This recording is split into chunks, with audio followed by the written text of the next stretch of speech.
Good evening, ladies and gentlemen, and welcome to the March 26th School Committee meeting of the Blackstone Millville Regional School District. If you would please join me and stand for the Pledge of Allegiance. I pledge allegiance to the flag of the United States of America, to the republic for which it stands, one nation, under God, indivisible, with liberty and justice for all.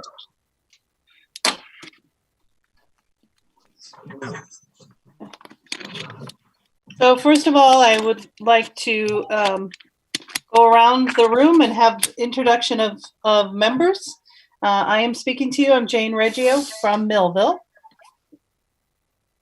Sarah Williams, Blackstone. Wendy Greenstein, Blackstone. Tara Larkin, Millville. Jack Keefe, Blackstone. Erin Bonaco, Millville. Tammy Lemieux, Blackstone. Karen Vernon, Millville. Matt? Matt Aaronworth, Assistant Superintendent, who unmuted himself a little too late. Jason DeFalco, Superintendent, and I'm calling in because I'm having some tech issues and not able to join the Zoom. Yeah. So anybody who is watching can see that we are very new to this, and we hope that you are joining us. If you have questions, you can certainly text them or you can ask them, and Jesse, who is helping us out tonight, will make sure that you get heard. I hope that everybody is safe and staying healthy and studying hard and keeping some kind of normal, whatever that is, in their lives. So we have a brief agenda today. We normally do start with the public forum, but we're going to hold that to the end so that we can allow questions to come in and then answer those questions at the end of the meeting or address those issues that may come up. At this time, I'd like to entertain a motion to approve consent agenda A, which are the warrants and the minutes of the meeting from March 13th? When did we meet? 12. Thank you. Too tiny. So moved. Second. Tammy? Second. Okay, who said that? Karen. Okay, moved by Tammy, seconded by Karen. Any discussion? All those in favor say aye. Aye. Aye. All those opposed? Okay. Next item on our agenda is to certify and approve the FY21 budget to go before the towns at their annual town meetings, which I'm sure we'll be hearing more about in the near future. So we'll work our way around the room. If Wendy, you want to start with the first one? Sure. I move to adopt a gross operating budget for the 2020-2021 $405,152. Is there a second? Second by Tara. Okay. So it was moved by Wendy, seconded by Tara, to adopt a gross operating budget for the 2020-2021 school year in the amount of $26,405,152. Is there any discussion? All those in favor say aye. Aye. Aye. Opposed? Abstentions? Sarah, you want to do the next one? Sure. I move to apply the following reimbursements to reduce said gross operating budget for the 2020-2021 year. Chapter 70, $11,037,139. Regional transportation, $601,721. School choice tuition, $275,652. Charter school reimbursement, $110,903. Above reimbursements total $12,025,415. The total net operating budget for 2020-2021 is $14,379,737. Is there a second? Second. Wendy. Yep, thank you, Wendy. Moved by Sarah, seconded by Wendy, to apply the following reimbursements to reduce said gross operating budget for the 2021 year. Chapter 70, $11,037,139. Regional Transportation, $601,721. School Choice, $275,652. Charter school reimbursements, $110,903. The above reimbursements total $12,025,415. The total net operating budget for 2021 is $14,379,737. Any discussion? Hearing none, all those in favor say aye. Aye. Opposed? Okay. Erin, do you have a copy? Do you want to do the next one? Okay. I move to assess the amount of $9,514,021 to the town of Blackstone to be applied to the operating budget for the 2020-2021 year, which includes $6,919,849 for the minimum contribution, $1,080,967 in exclusionary costs, and $1,513,205 in supplemental investments. Is there a second? Second, Okay, Wendy. second by Wendy. Yeah, Wendy, how about you? You can do them all. It'd be great. It's been moved to assess the amount of $9,514,021 to the town of Blackstone to be applied to the operating budget for the 2021 year, which includes $6,919,849 for the minimum contribution, $1,080,967 in exclusionary costs, and $1,513,205 in supplemental investments. Any discussion? Hearing none, all those in favor say aye. Aye. Aye. Opposed? Motion has it.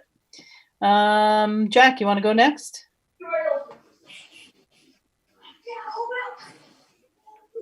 Yeah. I just have to plug in my Ethernet cable real fast because it's. Oh. I'll take the next one. Okay, Karen, do you have them? Uh, You can say no. no, I haven't. I was just muted. Okay. Okay. Move to assess the amount of $3,196,668 to the town of Millville to be applied to the operating budget for the 2020-2021 year, which includes $2,288,515 for the minimum contribution and $378,419 in exclusionary costs and $529,734 in supplemental investments. Is there a second? Second, Sarah. Thank you, Sarah. It's been moved by Karen, seconded by Sarah, to assess the amount of $3,196,668 to the town of Millville to be applied to the operating budget for the 2020-2021 year, which includes $2,288,515 for the minimum contribution, $378,419 in exclusionary costs, and $529,734 in supplemental investments. Is there any discussion? Hearing none, all those in favor say aye. Aye. Opposed? Motion carries. Okay, Jack. I move to apply the following amounts to the gross operating budget for the year 2020-21. Excess and deficiency, $167,000. Medicaid, $82,000. Revenue and user fees, $89,000. Revenue and gate fees, $15,000. Revenue and classroom rental, $47,000. And revenue and pre-K tuition, $85,500 for a total of $485,500. Is there a second? Second, Tammy. Thank you, Tammy. It was moved by Jack, seconded by Tammy, to apply the following amounts to the gross operating budget for the year 2020-2021. Excess and deficiency, $167,000. Medicaid, $82,000. Revenue from user fees, $89,000. Revenue from gate fees, $15,000. Revenue from classroom rentals, $47,000. Revenue from excuse me, pre-K tuition, $85,500 for a total of $458,500. Any discussion? All those in favor say aye. Aye. Aye. Opposed? The ayes have it. The motion passes. Tammy, you want to do the next one? Do you have? Sure. it? Yeah.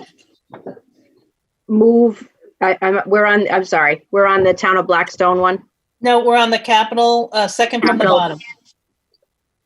Oh, yeah, it's Blackstone. Okay, Yeah. good, yeah. Oh, sorry.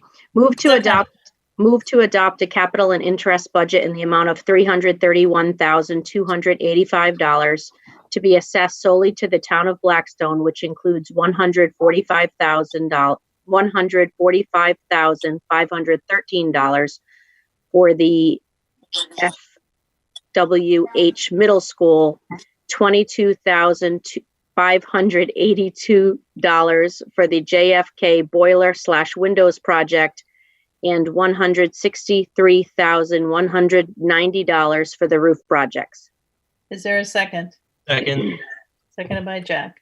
Moved by Tammy, seconded by Jack to adopt a capital and interest budget in the amount of $331,285 to be assessed solely to the Town of Blackstone, which includes $145,513 for the FWH Middle School, $22,582 for the JFK Boiler Windows project, and $163,190 for the roof projects. Any discussion?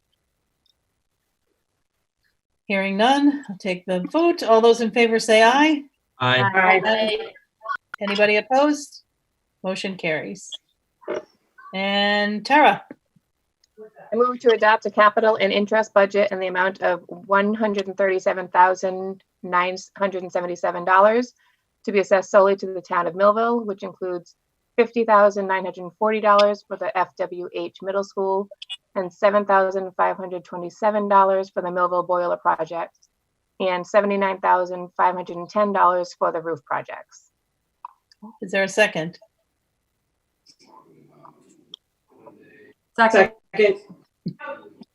I'll take Aaron's. All right, moved by Tara, seconded by Aaron to adopt a capital and interest budget in the amount of $137,977 to be assessed solely to the Town of Millville, which includes $50,940 for the FWH Middle School, $7,527 for the Millville Boiler project, and $79,510 for the roof projects.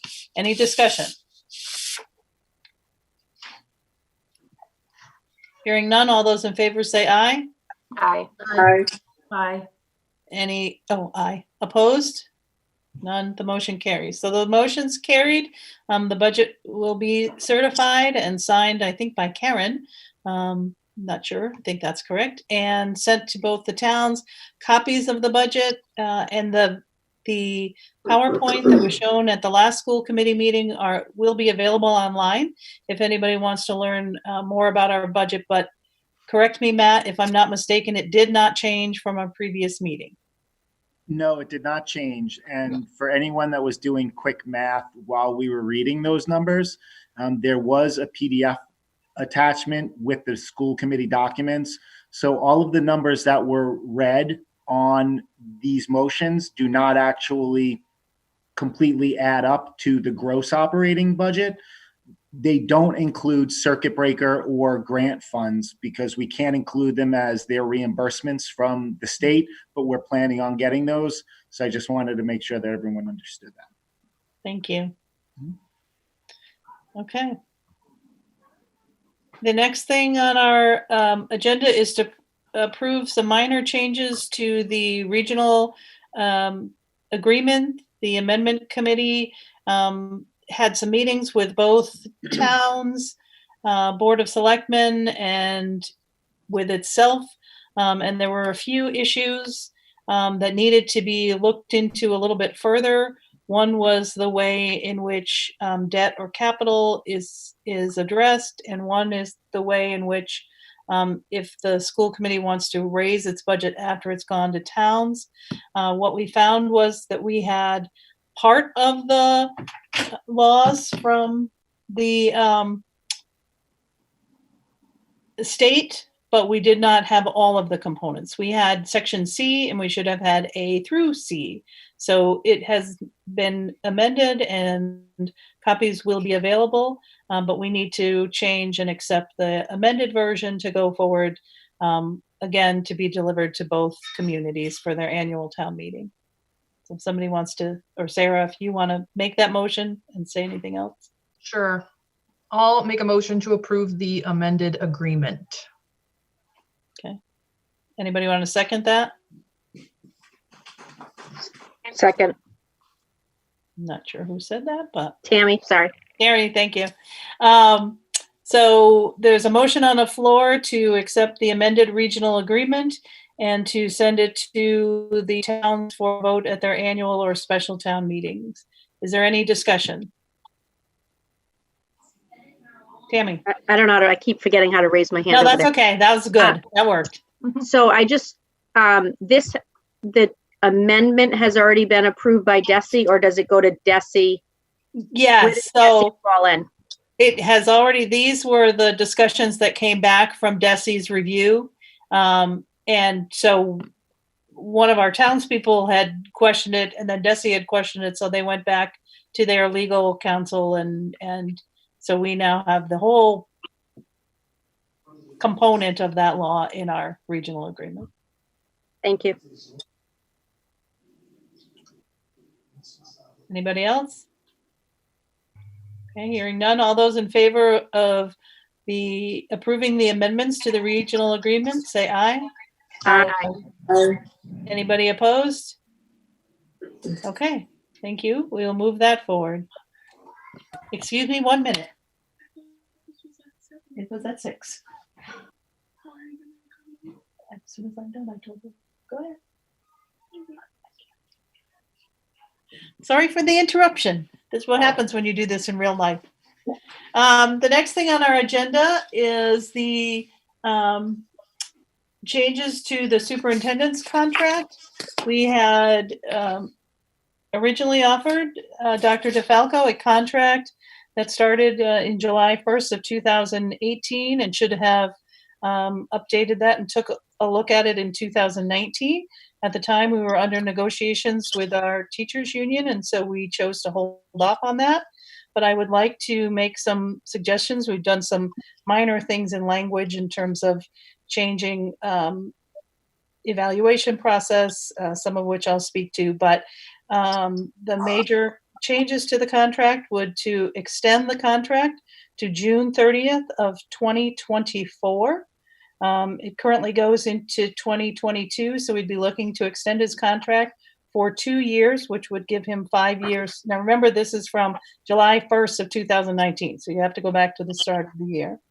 And I don't know if people prefer to do this one at a time or do this as a package, but to change the portion of the evaluation that talks about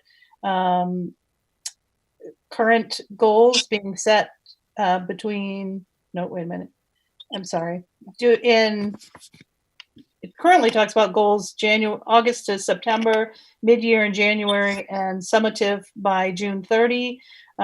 We're proposing changing that to mid-year, sometime the end of February, early March, a summative within 2 meetings after receipt of the MCAS data, and goal setting in October, early November with the district improvement and the school improvement plans.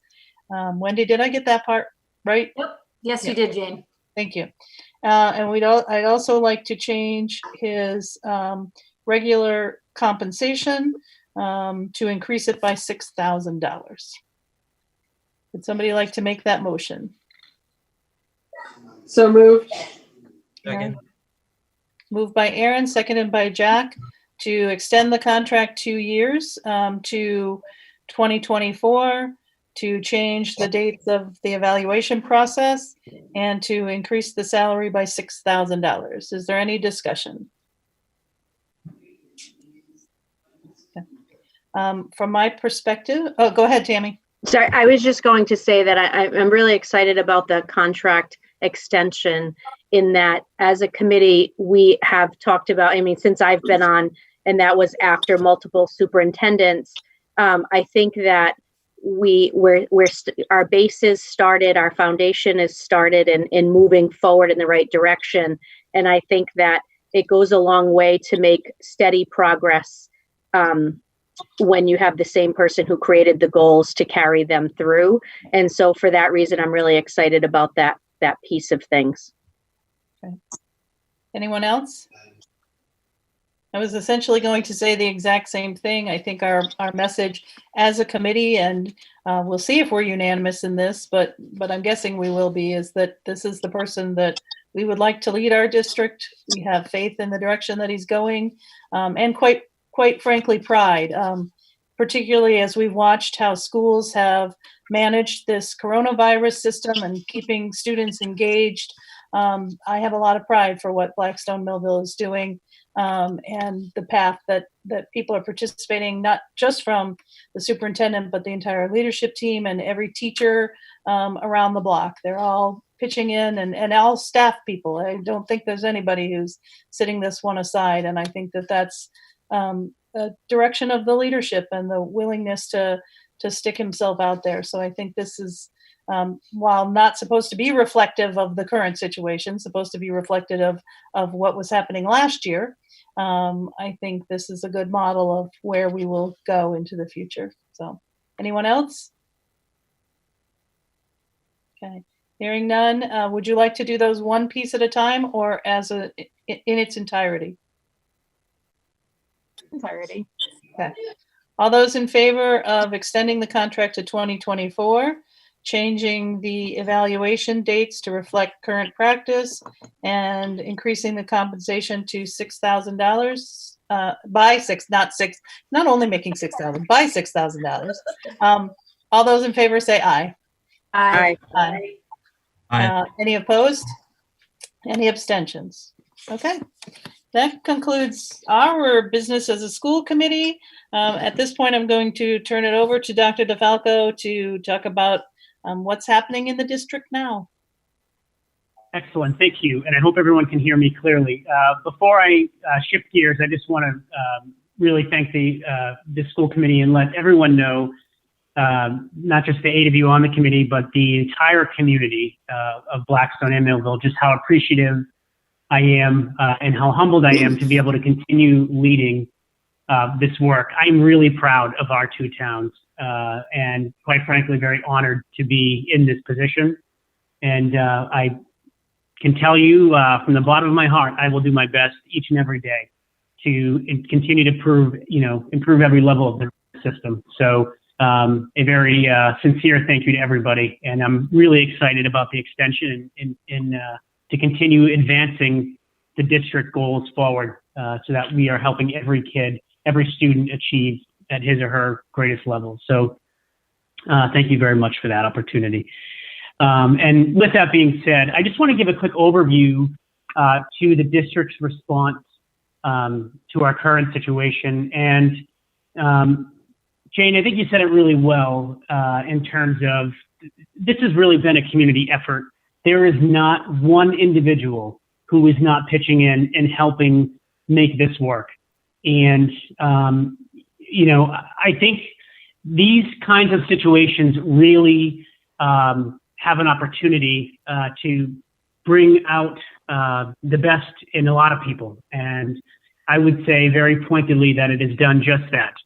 As a matter of fact, just earlier today, I had a leadership team meeting, second one where we had both of our union presidents present, both the teachers union and the Unit C union, all in a Google Hangout, laying out our next round of learning plans, food distribution plans, and how we're going to work to best support students and staff and families through this next phase.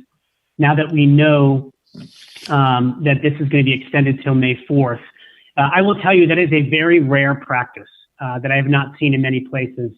But we have really solid leadership that has come together to make sure that our students, their families, and our staff are supported.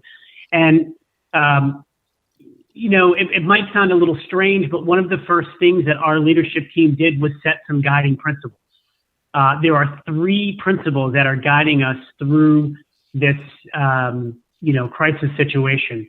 And I do, although they've been included in updates to families and on our webpage, I do just want to briefly mention them because it really does drive our response to this. Our first principle is really framed around the notion that students, families, and staff health remain our top priority. And you can define health in any which way, in every way you want, but their health, all three of those stakeholder groups in our community come first. The second is that we will continue to support our students, families, and staff to empower our students through additional learning resources, enrichment opportunities with the utmost flexibility. And I think it's important to underscore the flexibility piece because we have all received a variety of feedback across the continuum from, we love the structure, this is great, to the structure's too much, it's really hard for me to balance, and everything in between. And so we continue to make these quarter turns to our work and to our structure to make sure that families, students, and staff have that just right balance, because we know this is a very stressful time for everybody. And the third, I think, speaks to what we just mentioned, which is everyone in the community has the responsibility to collaborate, engage, and respond to this challenge. This is not a superintendent issue. This is not a school committee issue. This is not a community issue. This is our issue as a collective group, and it's up to us to make to really kind of take this challenge head on, which I think we've done. So I just wanted to frame just a very brief update with those guiding principles because we continue to come back to those when we're making any decisions about where to go next. And so with that, as far as our student and staff kind of piece of the work, we are looking to continue to fine tune our learning plans and make sure that we are trying to strike that balance between live class time support, but also looking to ensure we don't have too much screen time. And so we're looking at, working to kind of anchor a better balance there. We are looking to put in some additional staff development opportunities during this time, but have worked really hard to keep everybody connected. So our teachers have remained in their professional learning communities, in their teacher meetings, meeting with principals, and likewise, they've done that with their students. Our counselors have reached out to students on a routine basis that they would normally see at school. I will tell you, I received an email from a counselor from an outside agency that works in our schools Monday morning, and just kind of paraphrasing, but basically said she is completely beside herself. She went to check in with all of the students on her caseload, and our adjustment counselors and guidance counselors between the middle and high school had already done so at least once in most cases, if not more. So, when you talk, Jane, about this being a collective effort, this is a collective effort. And our staff have taken this work very seriously. I'm very, very proud of them for the work they've done to put students first. And so we will continue to support that mechanism and putting that structure in place while adapting it and adjusting it where we need to. We're also looking to include quite a few professional development opportunities for staff during this time. We're not stopping the rollout of our literacy program.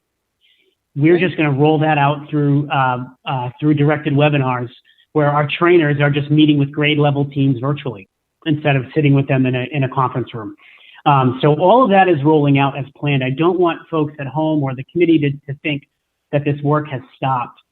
The other piece I think that's really important is the actual work itself. So while we continue to get better at that and find the right balance with the level of work we're providing to children, we've worked really hard to attack the issues of equity.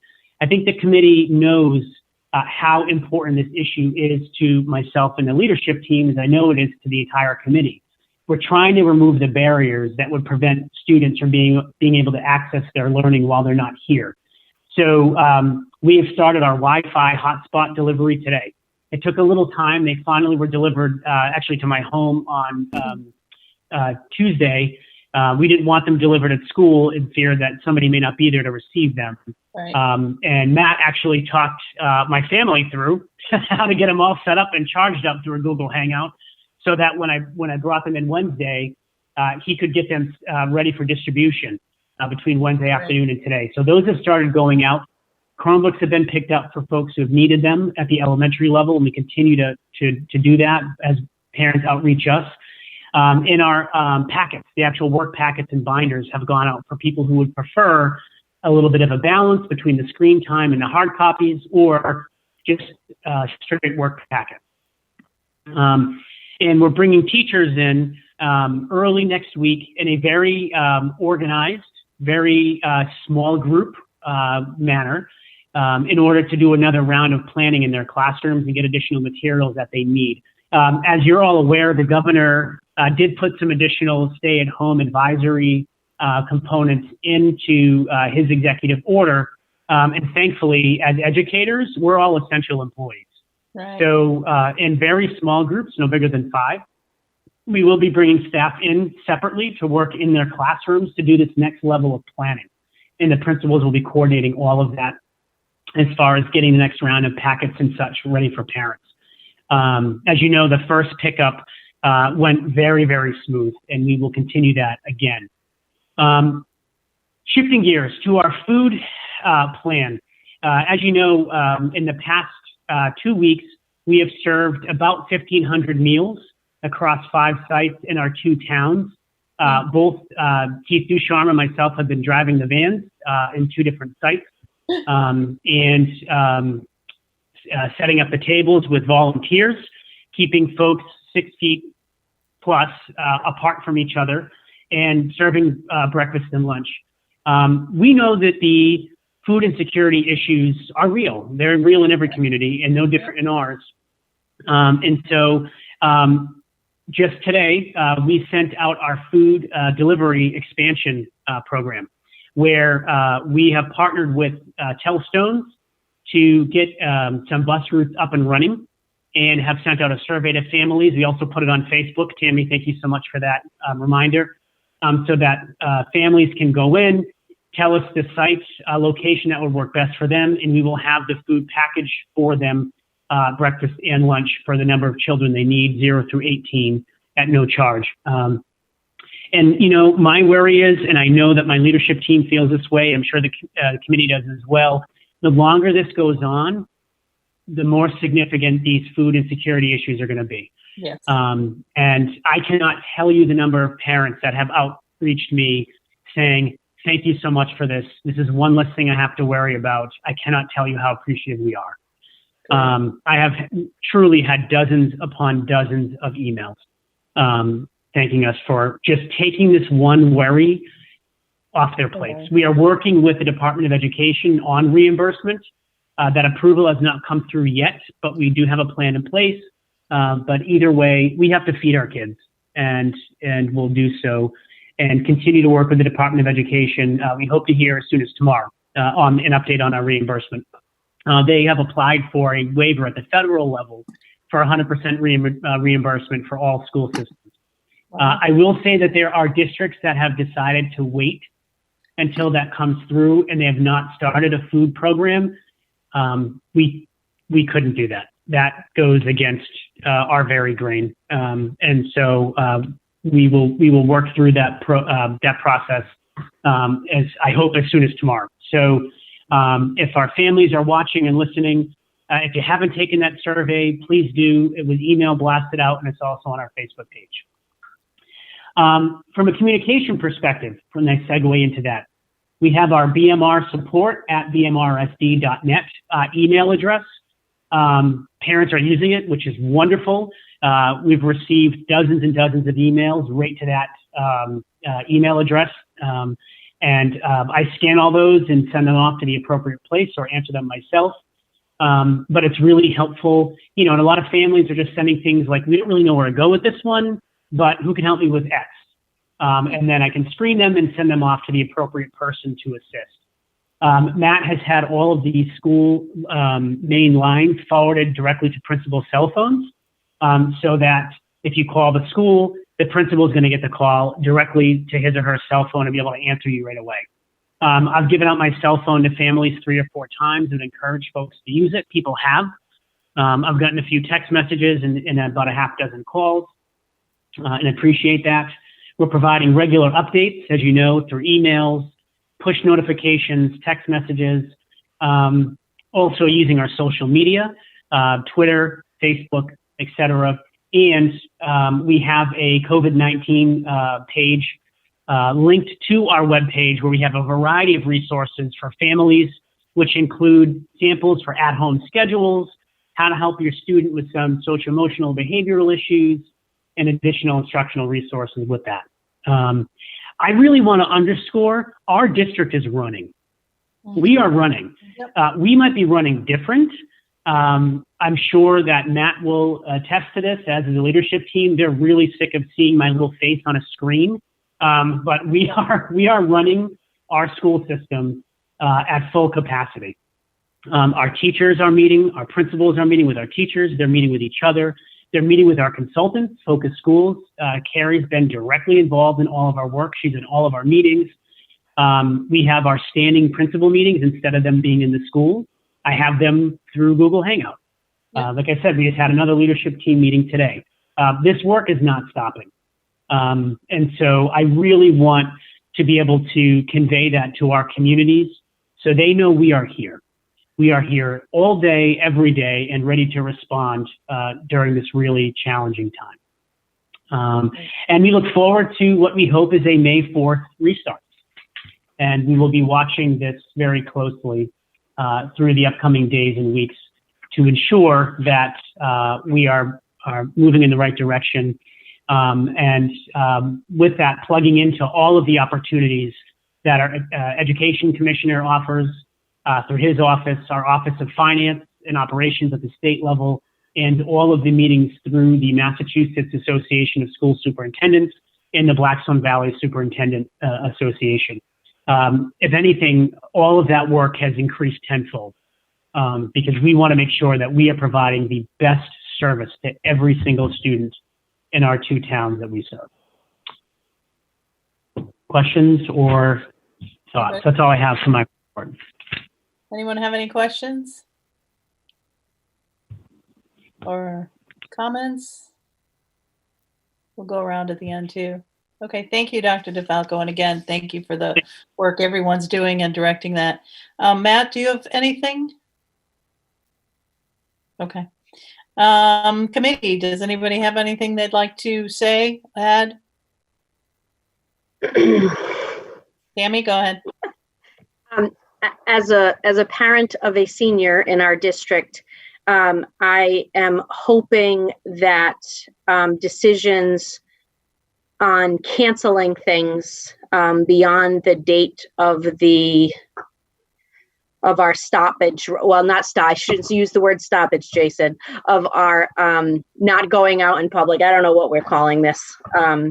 But I hope that the decisions, for prom and those kind of things are really well thought out, all options explored, and that, true cancellation is the last resort. I know that many of these things, it just so happens, I think our prom is the day after we get back. I think it is the day we would get back to school, perhaps. And so that probably has to be adjusted at the very least. But I'm urging all the advisors and whomever else makes those decisions, as it is not the school committee generally, to really explore options.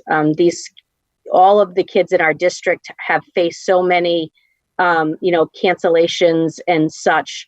And it goes way beyond academics on the impact of all of this, that I hope that we can make the best of this horrible situation and save anything we can as the school year comes to an end.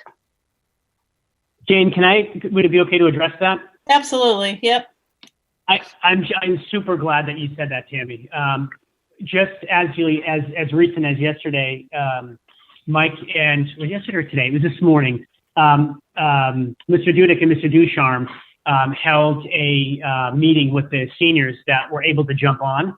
and had a pretty strong participation from what I understand. Our approach to the senior events is that not one of cancellation, but just postponing it until we can do it. We're going to be really creative. We're going to be really innovative and think outside the box on how we can do all of the different activities and events that seniors would normally have, because you are absolutely right, Tammy. These poor students started the year with EEE and everything being canceled after 6 p.m. and now are ending the year with coronavirus. I can't think of two worse ways to bookend your senior year. So this is really important to all of us. And so both Mike, Keith, and I have had multiple conversations about getting the kids involved in the conversations, having the advisors really lead the charge and start to think super creative to make sure that we preserve everything that our seniors deserve. But we just might have to do it a little bit different and not on the initial timeline. But cancellation is not, we're with you on that. And I think it's important for advisors to know. I mean, I think as we push things out, there's, staffing questions that will come up, et cetera.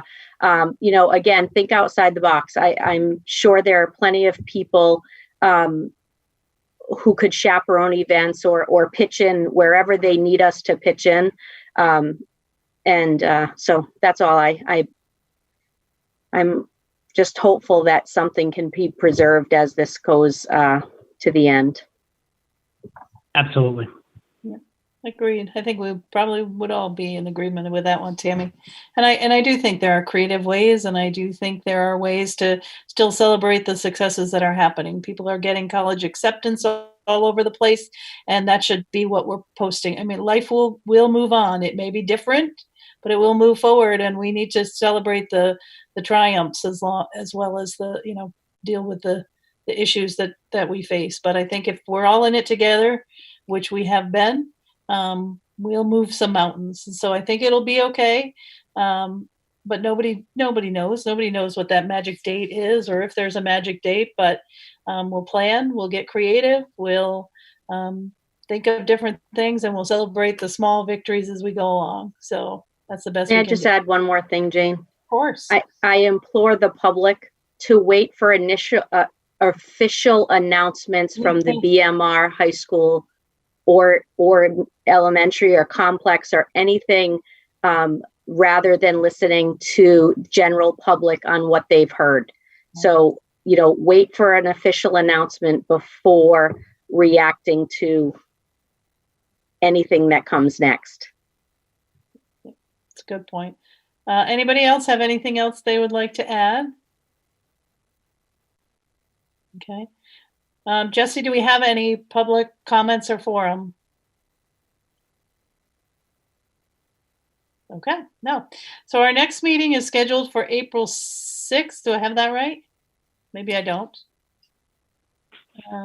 It is April 13th? 9th, April 9th. 9th. Okay, I knew someone. So April 9th, it would have been our reorganization meeting, but I do not know what the towns are doing in terms of their elections. Does anybody? Blackstone moved theirs to, from what I understand, as of today, to May 4th. Okay. Is that right? Can someone confirm that? Yeah. Okay. Okay. Did they actually take the vote, Jack? I'm pretty sure, yeah. Okay. Okay. So I'm not sure about Millville, but we will continue business as usual. We will hope we have town meetings. We have asked to make sure that our 2 warrant items go forward with whatever town meetings will look like, both the regional agreement and the budget. So hopefully we'll be able to move things forward and continue the momentum we have and build on it every day. So without hearing anything else, I will entertain a motion to adjourn. Wait, Jane, 1 second. So What? we're talking about elections that Blackstone moved theirs, but we don't know May if 4th. Millville did. Because wouldn't that cause a problem for school committee elections? Perfect example.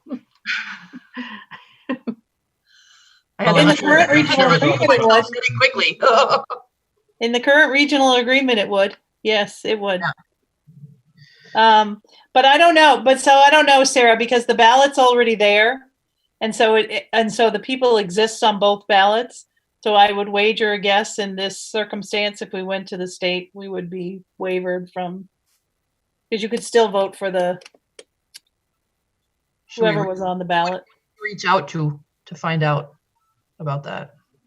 Probably Chris Lynch. I will do that tomorrow. Christine Lynch. Okay, I will do that.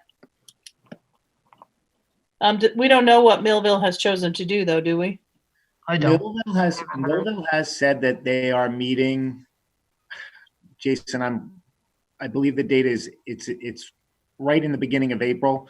They are planning on moving their elections, but they haven't specified a date. They haven't discussed it thoroughly, but in our conversations with Peter, the town administrator, Jason and I were informed that that is the intention. They just need to meet and have those conversations and figure out when it will go smoothly. I think it's April. It's like April 6th or April 7th, somewhere in that time frame, right in the first week of April. So I guess my assumption is that there will be no elections before our April 9th meeting. So we would continue with this membership as we see fit and postpone our reorganization till after any elections. And just a reminder, there are 2 Blackstone seats available, correct? Yes, there are. Okay. I'll entertain a motion to adjourn. So moved. Second. All those in favor? Aye. Aye. Thank you, Jesse. You can end the meeting, and thank you for putting this together for us. Thank you. And Tim, I don't know. Thanks, everybody. Stay healthy.